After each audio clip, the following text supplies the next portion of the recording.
Assalamualaikum warahmatullahi wabarakatuh. Nama saya Ahmad Rifki Perdana. Saya akan menjelaskan tentang jenis-jenis tungku pengecoran logam. Saya kuliah di Politeknik Harapan Bersama, jurusan D3 Teknik Mesin dengan NIM 210200046. Ya, yang jelas di sini ada kelompoknya ya. Yang pertama yaitu Ahmad Rifki Perdana, Rivaldi Bakti Mudianto, Amirul Haq An-Nur, dan Yugo Titya. Yang pertama yaitu pengertian tungku pengecoran logam adalah peralatan yang digunakan untuk melelehkan logam padat yang mengubahnya menjadi logam cair yang siap untuk dicor dalam cetakan. Jadi logam yang dicairkan lalu dicetak. Nah, di sini saya akan menjelaskan beberapa jenis-jenis cetakan pada pengecoran logam. Apa saja itu? Yang pertama, tungku induksi atau induction furnace. Tungku induksi ini menggunakan prinsip induksi elektromagnetik untuk memanaskan logam. Ini dicapai dengan menghasilkan arus listrik bolak-balik melalui kumparan induksi di sekitar logam yang menyebabkan pemanasan logam. Jadi menggunakan listrik ya, biar logamnya meleleh. Nah, yaitu kelebihannya pemanasan cepat, kontrol suhu yang baik, efisiensi energi tinggi, ramah lingkungan.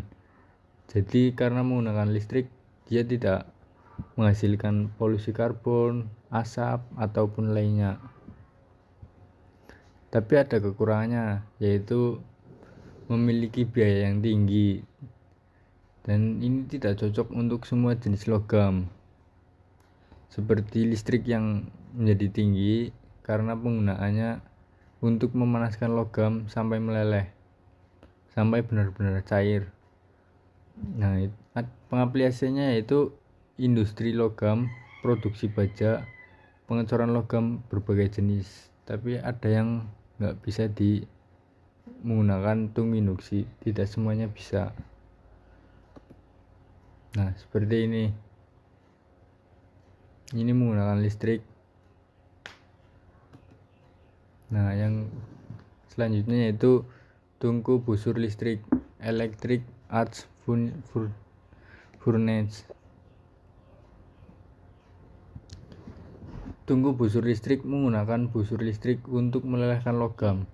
Ini menciptakan panas dengan memanaskan udara atau gas melalui busur listrik.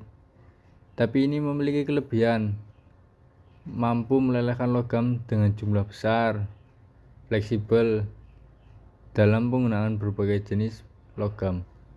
Pengaturan suhu yang akurat, jadi ini bisa diatur suhunya. Terus bisa dalam jumlah besar karena memiliki tempat yang besar. Tapi ini memiliki kekurangan, yaitu konsumsi energi listrik yang tinggi, memerlukan pemeliharaan. Jadi di busur listrik ini perawatannya cukup ya, karena konsumsi listriknya juga tinggi, jadi memiliki perawatan yang tinggi juga, dan juga bisa menghasilkan emisi polusi. Nah, aplikasinya itu di industri baja, pengolahan limbah logam, dan daur ulang logam.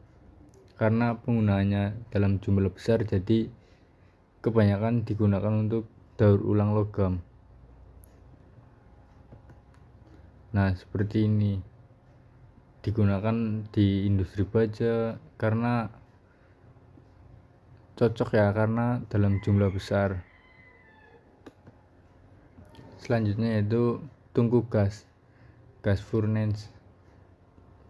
Tungku gas menggunakan bahan bakar gas seperti propen atau metana untuk menghasilkan panas yang diperlukan untuk melelehkan logam. Nah, karena tungku ini menggunakan gas, jadi memiliki emisi gas buang, Tapi ini memiliki kelebihan, yaitu fleksibel dalam penggunaan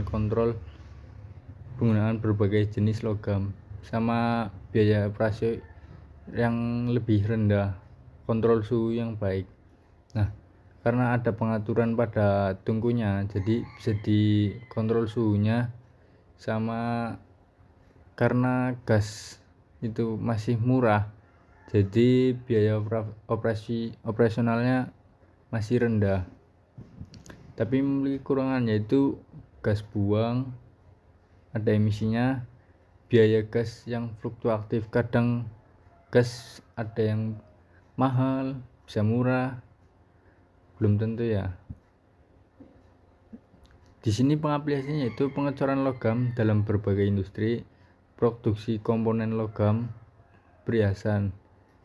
Ini biasa digunakan untuk perhiasan biasanya, karena kebanyakan digunakan untuk komponen logam. Nah, seperti ini.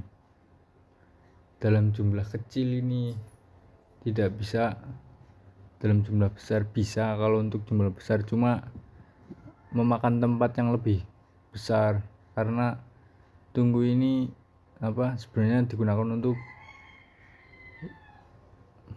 yang logam-logam kecil seperti part ataupun perhiasan, seperti itu. Selanjutnya yaitu tungku bahan bakar padat, solid fuel furnace. Pengertiannya yaitu tungku bahan bakar padat menggunakan bahan bakar padat seperti kayu, batu bara, atau kokas untuk memanaskan logam. Memiliki kelebihan cocok untuk pemrosesan logam dalam skala kecil, biaya operasi yang relatif rendah. Kekurangannya yaitu efisiensi energi rendah, emisi polusi, kurang cocok untuk produksi besar. Nah, pengaplikasiannya yaitu kerajinan logam, produksi suku cadang, produksi kuningan atau perunggu.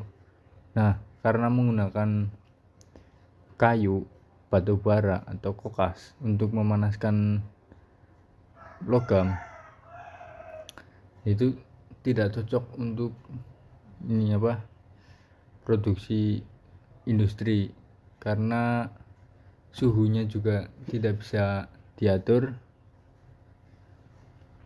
Terus penggunaan kayu juga belum tentu suhunya teratur. Nah, kelebihannya itu biaya operasional yang rendah, karena penggunaan kayu itu bisa dicari di pekarangan ataupun beli, karena harganya murah. Tapi untuk pengaplikasiannya yaitu produksi suku cadang, kuningan, perunggu. Nah, skala kecil ya, tidak direkomendasikan untuk skala besar. Selanjutnya yaitu tungku kupola. Tungku kupola adalah jenis tungku yang digunakan untuk melelehkan besi cor, cast iron, dan logam besi campuran lainnya dalam industri besi dan baja.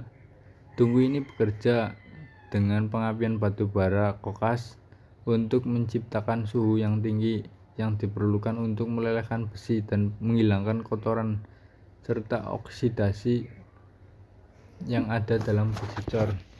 Proses ini menghasilkan logam cair yang digunakan sebagai bahan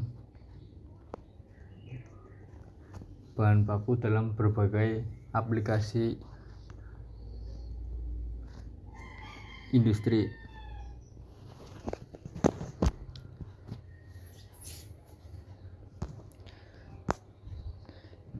Jenis tungku yang dapat digunakan untuk logam khususnya untuk coran besi cor tinggi, memiliki prinsip kerja. Tungku kupola bekerja dengan memanaskan bahan bakar padat seperti batu bara kokas bersama dengan logam paduan di dalam tungku.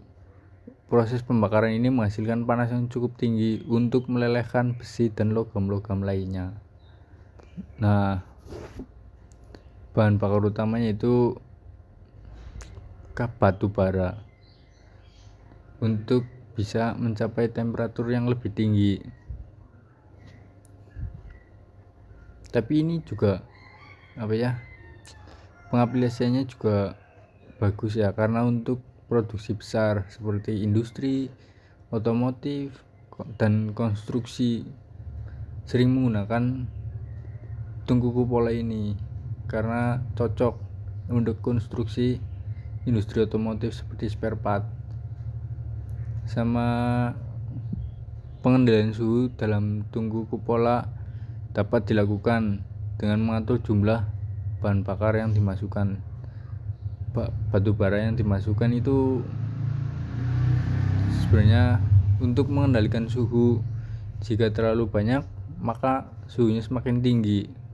Nah, di sini memiliki keuntungan. Keuntungannya yaitu efisien produksi massal sama murah dalam hal operasional. Tapi penting juga ya, meskipun tungku kupola masih digunakan, ada juga teknologi pengecoran logam modern lainnya. Selanjutnya yaitu ini kelebihan tungku kupola. Efisiensinya yang tinggi karena menggunakan batu bara seperti yang saya jelaskan tadi. Biaya rendah, panasnya tinggi, bisa diatur dengan banyak jumlahnya yang banyak batu bara yang dimasukkan. Pengecoran besi cor. Nah, seperti tadi ya, untuk spare part, konstruksi itu masuk ini karena bahan baku penting dalam berbagai industri termasuk konstruksi dan manufaktur. Nah, kelebihan selanjutnya itu kapasitas produksi besar. Nah, dalam tungku kupola ini bisa untuk produksi besar seperti spare part produksi otomotif, konstruksi, itu bisa dalam jumlah besar. Kemampuan mengolah besi limbah. Tungku kupola dapat digunakan untuk mengolah besi limbah seperti serpian besi atau besi bekas dan mengubahnya menjadi besi cor yang dapat digunakan kembali. Nah, logam yang sudah menjadi limbah itu bisa diolah lagi untuk diolah menggunakan tungku kupola agar bisa digunakan lagi, seperti dicetak lagi nanti. Nah, ini memiliki kekurangan tungku kupola yaitu tidak cocok untuk logam non ferro. Tungku kupola tidak cocok untuk melelehkan logam non ferro seperti aluminium, tembaga, atau perunggu karena suhu tinggi yang diperlukan. Nah, nggak cocok ya menggunakan tungku kupola. Nah, ada emisi polusi. Proses peleburan dalam tungku kupola menghasilkan emisi polusi udara yang dapat berdampak pada lingkungan dan kesehatan manusia. Nah, karena tungku kupola menggunakan batu bara, gak baik untuk lingkungan dan kesehatan manusia atau pegawainya sendiri yang melakukan peleburan logam. Nah, kualitas besi cor kurang konsisten, bervariasi tergantung pada kualitas bahan baku yang digunakan dan parameter proses. Nah, karena kebanyakan menggunakan tungku kupola ini untuk seperti limbah, kalau menggunakan limbah itu kualitasnya tergantung bahan baku. Nah, kalau untuk konstruksi lebih baik jangan menggunakan limbah karena kualitas yang dimasukkan ke tungku kupola itu kadang tidak tentu ya kualitasnya, ada yang baik ada yang tidak.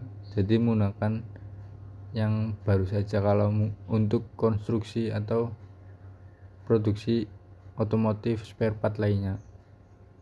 Terus kebutuhan pemeliharaan yang tinggi. Tungku kupola memerlukan pemeliharaan yang cukup sering untuk menjaga kinerja optimalnya. Nah, sering-sering untuk pemeliharaannya agar menjaga kinerja tungku kupola. Aplikasi tungku kupola digunakan dalam berbagai industri termasuk konstruksi, manufaktur, otomotif, perkakas, pipa dan saluran. Nah, yang pertama yaitu besi cor yang dihasilkan digunakan dalam konstruksi untuk membuat balok, kolom, dan komponen struktural lainnya. Industri manufaktur biasanya menggunakan besi cor digunakan dalam pembuatan mesin, peralatan berat, dan barang konsumen atau spare part pada mesin industri. Nah, kalau di industri otomotif digunakan dalam pembuatan komponen mesin, bingkai kendaraan, spare part. Nah, industri perkakas. Kalau di industri perkakas, besi cor digunakan dalam perkakas dan peralatan kerja pada industri manufaktur. Industri pipa dan saluran besi biasanya besi cor digunakan dalam produksi pipa, saluran, dan komponen saluran lainnya. Nah, seperti ini ya, menggunakan tungku yang